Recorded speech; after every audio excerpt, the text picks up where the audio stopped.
Hi అండి, అందరికీ నమస్కారం. నేను మీ Basanti. Welcome back to my channel Basanti cooking trends. ఈరోజు వీడియోలో ఒంట్లో అధిక కొవ్వును అలాగే కిడ్నీలో రాళ్ళని కరిగించి షుగర్ రాకుండా చేసే ఉలవలతో ఎంతో రుచికరంగా ఉండే కారపొడి చేసి చూపిస్తానండి. సరైన వ్యాయామం డైట్తో పాటు రోజు proteins, vitamins, fibre, iron, antibiotic గుణాలున్న ఈ పొడిని తప్పకుండా తీసుకోవాలి. వేడి వేడి అన్నంలోకైనా, ఇడ్లీ, దోశ వంటి టిఫిన్స్లోకైనా ఈ ఉలవల కారపొడి చాలా రుచిగా ఉంటుందండి. చేసుకోవడం కూడా సో సింపుల్. మరి ఆలస్యం చేయకుండా దీన్ని ఎలా ప్రిపేర్ చేసుకోవాలో ఈ వీడియోలో చూసేయండి.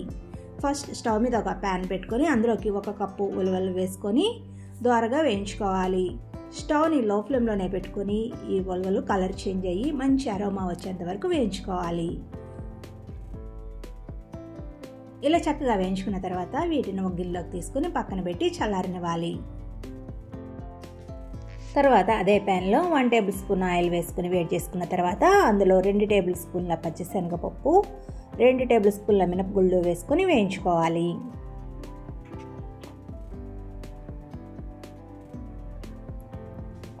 ఇవి కాస్త వేగిన తర్వాత అందులో 2 టేబుల్ స్పూన్ల నువ్వులు వేసుకోవాలండి. అందులోనే 1 టేబుల్ స్పూన్ ధనియాలు, 1 స్పూన్ జీలకర్ర వేసుకొని వేయించుకోవాలి. స్టవ్ని లో ఫ్లేమ్లోనే పెట్టుకొని ఈ దినుసులన్నీ కూడా మంచిగా కలర్ చేంజ్ అయ్యేంత వరకు వేయించుకోవాలి. ఇప్పుడు అందులో కడిగి తడేమీ లేకుండా ఆరబెట్టుకున్న కరివేపాకు 1 కప్పు వేసుకొని వేయించుకోవాలి. ఈ కరివేపాకు కూడా క్రిస్పీగా అయ్యేంత వరకు వేయించుకోండి. చూడండి, ఇలాగా మంచి గోల్డెన్ కలర్ వచ్చేంత వరకు వేయించుకున్న తర్వాత ఒక గిన్నెలోకి తీసుకొని పక్కన పెట్టి పూర్తిగా చల్లారనివ్వాలి.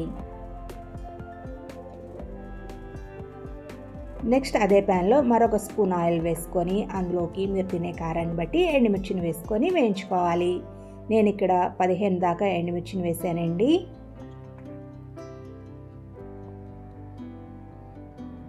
ఇప్పుడు అందులో ఒక 6-7 వెల్లుల్లి రెబ్బలు, రుచికి సరిపడినంత ఉప్పు, కొద్దిగా చింతపండు వేసుకోవాలండి.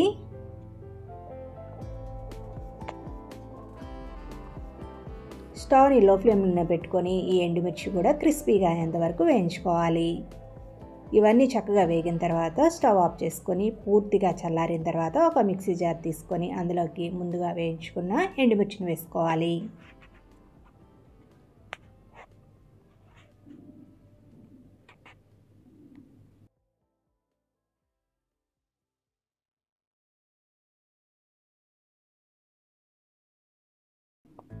ఎండుమిర్చిని గ్రైండ్ చేసుకున్న తర్వాత అందులో వేయించుకున్న ఉలవలు వేసుకోవాలి. వాటితో పాటే వేయించుకున్న పప్పు దినుసులు, కరివేపాకు అన్నింటిని వేసుకోవాలండి. అందులోనే వెల్లుల్లి రబ్బలు, చింతపండు కూడా వేసుకొని మెత్తగా గ్రైండ్ చేసుకోవాలి.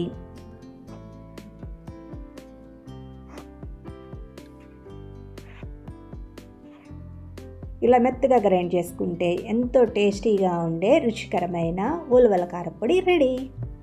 వేడి వేడి అన్నంలోకైనా, ఇడ్లీ, దోశ వంటి టిఫిన్స్లోకైనా, ఎందులోకైనా సరే సూపర్గా ఉంటుందండి.